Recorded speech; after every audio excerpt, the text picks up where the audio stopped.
Soma BIbiliya. Soma BIbiliya ni ikiganiro mutegurirwa kandi mugiye kugezwaho na Evangelize Monde TV.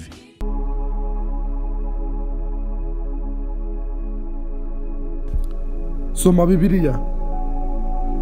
Bakunze b'ikiganiro Soma BIbiliya, tujya gukomereza mu gitabo cy'abami ba mbere. Turasoma ibice bibiri, igice cya gatanu ndetse n'igice cya gatandatu. Abami ba mbere igice cya gatanu. Umutwe w'amagambo uravuga ngo iby'icyubahiro cya Salomo. Nuko Salomo ategeka ibihugu byose uhereye kuri rwa ruzi ukageza ku gihugu cy'Abafilisitiya no ku rugano rwa Egiputa, bakajya bamuzanira amaturo, bakamukorera iminsi yose yamaze akiriho. Amagero ya Salomo y'umunsi umwe yabaga inshuro y'ifu z'ingezi 30 n'iz'amafu meza 60 n'inka zibyibushye 10 n'izindi zo mu gasozi 20 n'intama 100 n'impara n'amasirabo n'amasunu n'inkoko zibyibushye.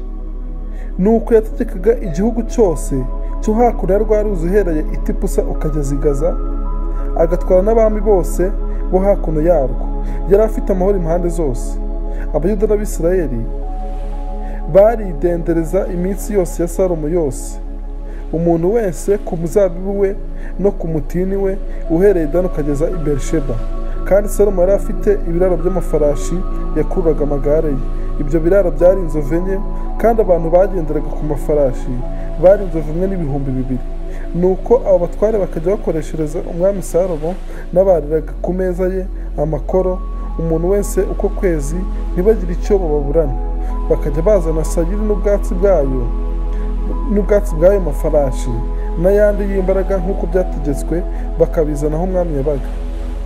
Nuko Imana iha Salomo ubwenge n'ubuhanga bwinshi cyane n'umutima wagutse, bitagira akagero nk'umusenyi wo mu kibaya cy'inyanja utabarika. Ubwenge bwa Salomo bwarutaga ubwenge bose b'Iburasirazuba n'Abayegiputa bose. Yarushaga abandi bantu bose ubwenge, nka Etani Umwezerahari, kandi na Hemani na Karukori na Darada bene Mahori. Yamamara atyo mu mahanga yose amukikije.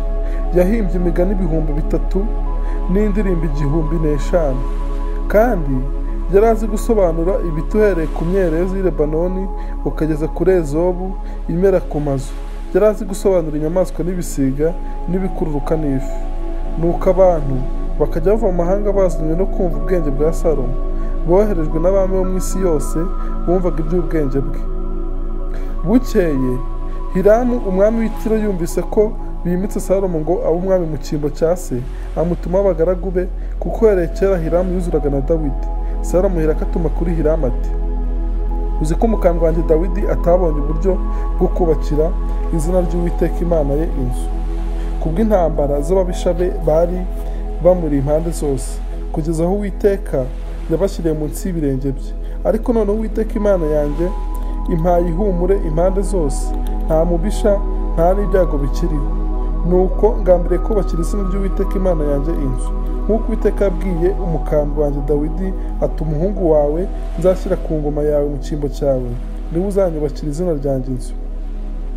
Nuko none itegeka abantemera imyerezi y'i Lebanoni, kandi bazakorana n'abagaragu banjye. Nuko nzajya nguha ibihembo by'abagaragu bawe uko uzambwira kose, kuko uzi yuko nta n'umwe muri twe w'umuhanga uzi gutema ibiti nk'Abasidoni.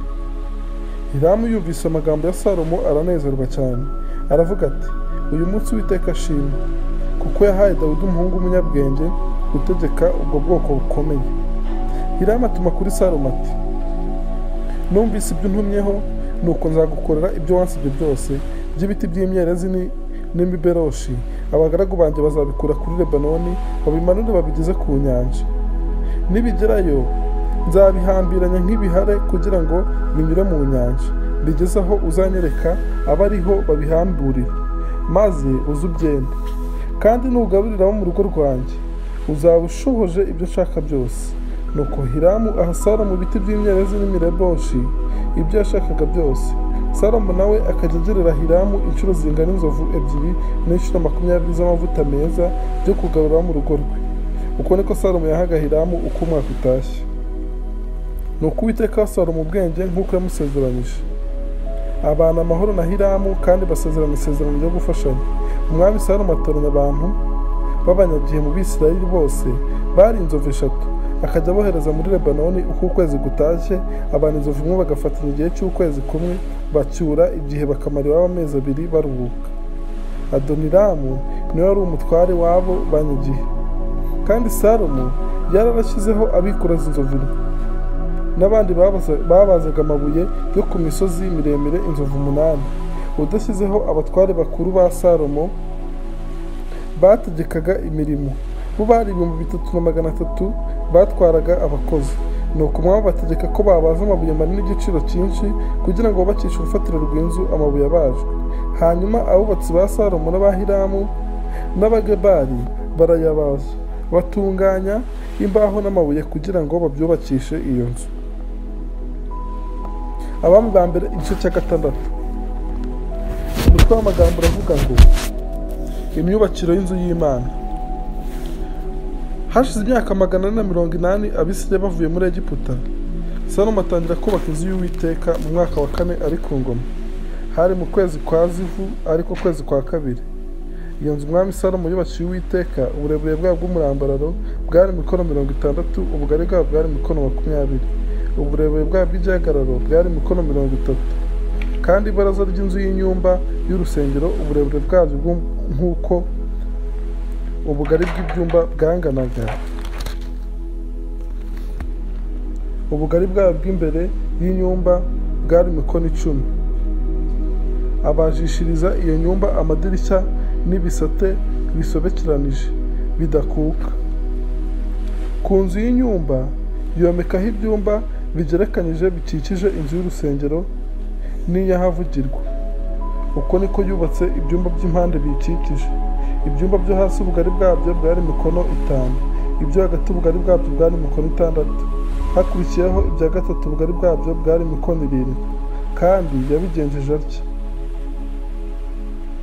inyuma y'inzu y'inyumba asigaho